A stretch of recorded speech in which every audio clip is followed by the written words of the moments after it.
গণভোটের পক্ষে হ্যাঁ প্রচারণা চালাবে, তখনই আমরা প্রশ্ন করেছি এত বড় বৃহৎ কর্মযজ্ঞের অর্থায়ন কি। এক্সাক্ট তথ্য জানার জন্য আমরা বাংলাদেশ ব্যাংকের কাছে চিঠি দিয়েছি। ফ্যাসিবাদ বিরোধী যতগুলো দল রয়েছে সবার সাথে আমাদের অ্যালাইনমেন্ট থাকবে। বারবার উল্লেখ করছি তারা আমাদের কাছে কোনো ধরনের কোনো তথ্য প্রমাণ কিংবা কোনো কাগজ সাবমিট করেনি, কোনো পেপার সাবমিট করেনি।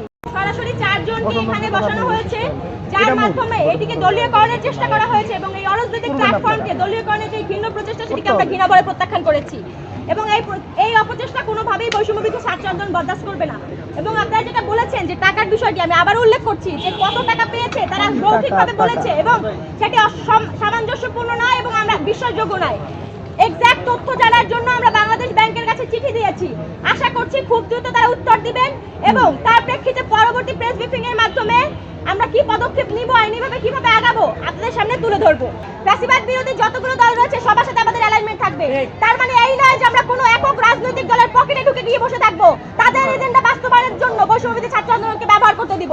এটি কখনোই হবে না এবং কখনোই বৈষম্যবিরোধী ছাত্র আন্দোলনকে কোনো রাজনৈতিক দলের এজেন্ডা বাস্তবায়নের হাতিয়ার হিসেবে আমরা ব্যবহার হতে দিব না।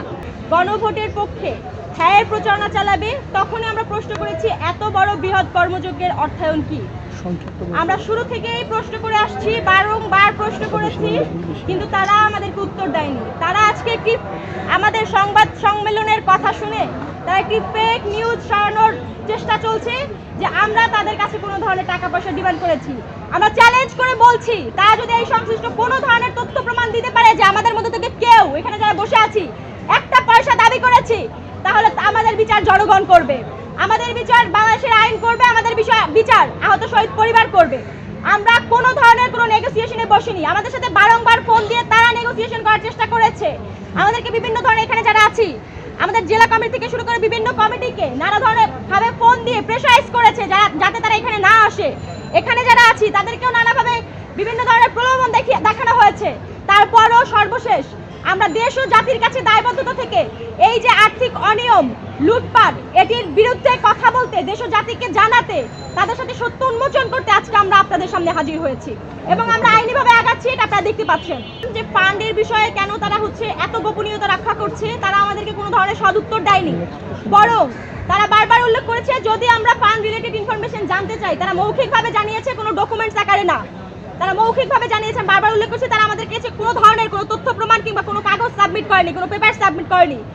তারা এই বিষয়ে উল্লেখ করার পূর্বেই এখানে আমরা যারা উপস্থিত আছি সেখানেও আমরা কেন্দ্রীয় মিটিংয়ে বেশ অনেকজন উপস্থিত ছিলাম।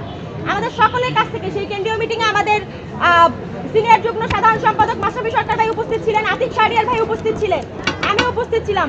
আমাদের সকলের ফোন কেড়ে নিয়ে পরবর্তীতে তারা মৌখিকভাবে স্বীকার করেছে যে তারা টাকা এনেছে।